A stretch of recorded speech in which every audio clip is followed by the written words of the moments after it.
Welcome to another Gauging Gadgets review video. In this video, we have a smart doorbell from Kasa.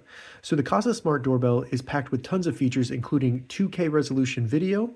It also has cloud and local storage, so you put a SIM card in it and it can store your videos there and you can access them from the app. It's also compatible with Amazon Alexa and Google Assistant. In this video, we're going to start with a quick unboxing, then we'll take a closer look at the doorbell and also the little speaker here, and then I'll show you in action and tell you what I think about it. So let's go ahead and open it up and check it out. So to open it up, you just slide it out.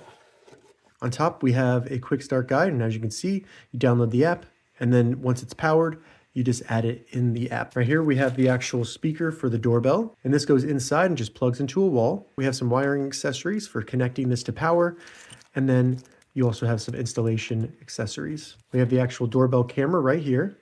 So the button's right there. There's the camera. Go ahead and take that off. And then finally, we have a mount with some guide holes. So this will be really useful. One thing interesting about this is, as you can see, the mount has this sit at an angle. You could put it close to your door and the camera will point towards the door. So if anybody walks up or rings your doorbell, you'll be able to see them clearer rather than just pointing straight out. I really like that. So this plastic's all really nice. Looking at the actual doorbell here, you see a nice good camera. The Kasa logo looks really cool. Everything feels really good. The button has a really nice texture to it. It feels good when you press it. Looking at the back, we can see the model number, which is KD110, and then some input power information. We can see this is where the micro SD card goes. And then they have a reset button. On the left side of the actual doorbell here, you have some holes for a speaker. This does have two-way audio, so you can have a conversation with anybody that rings your doorbell, which is a really nice feature. Looking at the speaker here, as you can see, it just plugs right into a normal house plug, and this should have enough clearance so that it doesn't block the other plug below it. You have a sync button to connect it to the doorbell, and then on the right side, we have a tone button to change the tone, and also a volume button where you can cycle through different volumes. This looks really nice with a Kasa logo and everything on it, so I think this will fit in very nicely in any home. So real quick, before we get this installed, I wanted to show you how to install the micro SD card. All you have to do is unscrew these two screws on the side right here, take off the panel, and then the micro SD card will just pop right in there. I bought a 250 gig SD card from Samsung. Check the description, I'll have a link down there to where you can get these. I recommend these because of the speed, and I'm just going to pop it in like so. It'll snap in, and then I can just put the cover right back on. So the first thing we need to do is actually look at the doorbell inside your house, the thing that makes the chime. Now there are different instructions depending on the type that you have. I only have a 2-wire chime. So what I need to do is, after turning off the power, and they recommend taking a picture before you do any of this, is simply jump the 2 wires together using the provided jumper cable here. So I would simply loosen these up a little bit, then slide this under and retighten them, and then we should be done with the chime. So it'll look something like that, and you want to make sure they're not loose, so tighten those down so that they're not loose. And then you can put the cover back on your chime. So I'm going to get started with installing this on my house. The first thing you want to do is make sure that you turn off the power to your extra doorbell. So if you hit it, nothing happens. And then we just need to remove the screws for your doorbell. Keep in mind this smart doorbell is not compatible with anything other than just a standalone doorbell like this, where it dings in your house. You can't use it with an intercom or gate system, something like that. Now they recommend taking a picture of your doorbell, the setup and everything in the back, before you remove it, just in case you have to reinstall it, you know how it was done. Then you just want to remove the doorbell, and now we need to use the little guide, or you can just use the mount to make sure that it fits. So as you can see, mine's going to have to be moved over to the right a little bit. So I ran the wires through and I cut a little bit from here, and I'll be able to mount mine right there, just like so.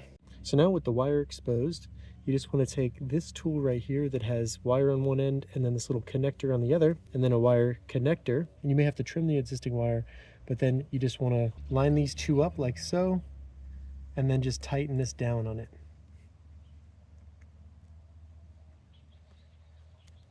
Make sure it's not loose, and then we're good to go.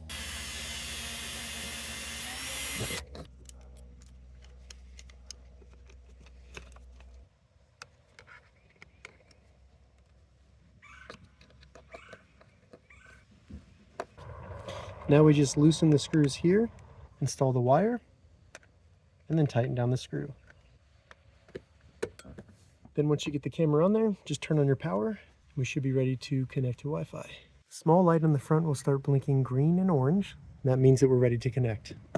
And now what we need to do is connect our phone to the Wi-Fi network that's being created by the Doorbell. And on an iPhone, you do that by opening up the settings, going to Wi-Fi. Then you just want to select Kasa Cam. It'll connect to it.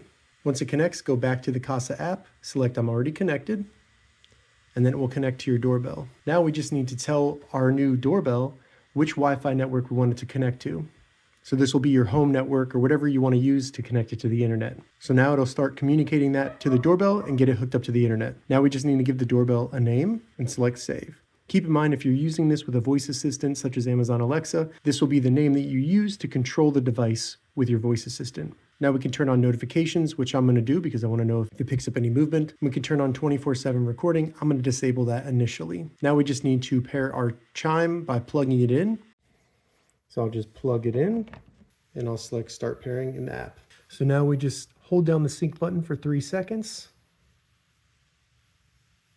And when it starts blinking, that means it's ready to sync. Select pair in the app.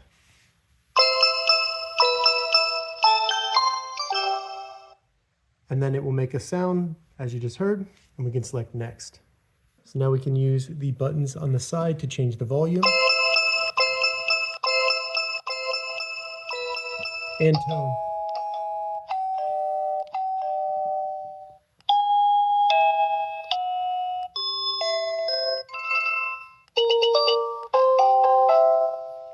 You can cycle through the different tones and stop on the one that you want. So there we go.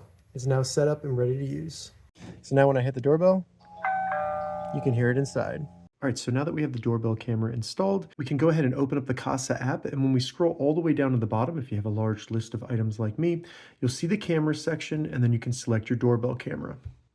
So right when you open it up, you'll get a view of the camera. You can also hear it if you have audio turned on. And then you have a couple different options in here to interact with anyone that's at your door.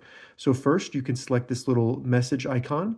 And when you do, you'll have some pre-configured statements that the doorbell can say to them. So if I press any of these, it'll say it out loud enough that anyone near the door will be able to hear it, which is pretty cool. Additionally, if you want to communicate with anyone through the speaker on the doorbell, you could just select the microphone, and when it's green, talk, and that'll be said out loud through the doorbell speaker. Now, when it comes to any recordings, if you have Kasa Care, they will show up here. But if you don't, you can still see all of your recordings by using an SD card like I have. And to view those, you would just go to the bottom and select 24/7 recording. And then it will show you all of the recordings here. If you select today, you'll be able to go through all of the dates that are recorded. And with the 250 gigabyte SD card, I'm able to go all the way back to the 26th of October when it's currently the 12th of November, just to give you an idea of how much space that'll take. And that's with the setting on 2K. So then I can go in here and I can select any of these. If I want to go to when I let my dog out in the morning,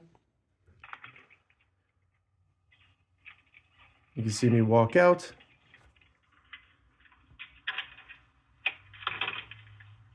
And it works very well. Then you could even select different times and move across, and it'll just start playing whenever that time is on the camera.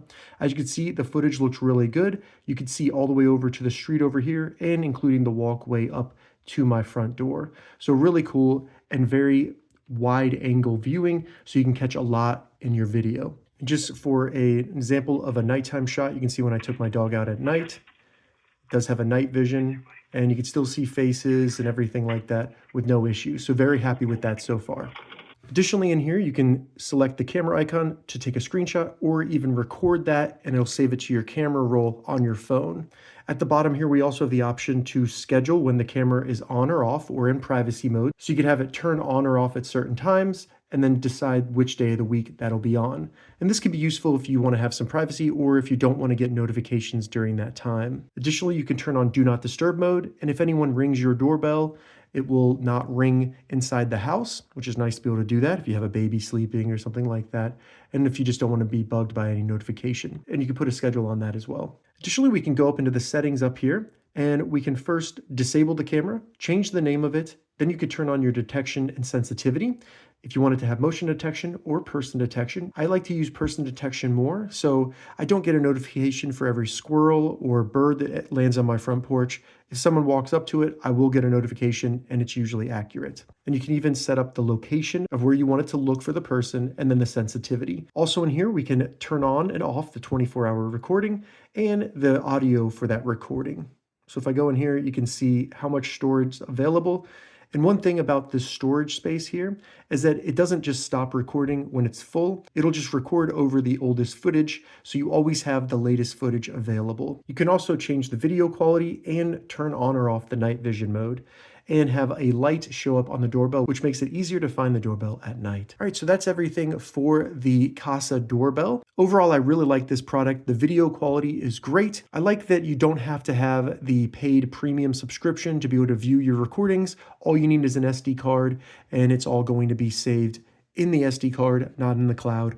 So I like that for privacy reasons as well. The app works very well, and it's super responsive when connecting to the doorbell or getting notifications on your phone. And I like how easy it was to set up. Overall, I would highly recommend the Kasa doorbell. Check the description. I'll have affiliate links where you can get it below. If this video helped you, give it a thumbs up, and please consider subscribing to my channel. Thank you so much for watching.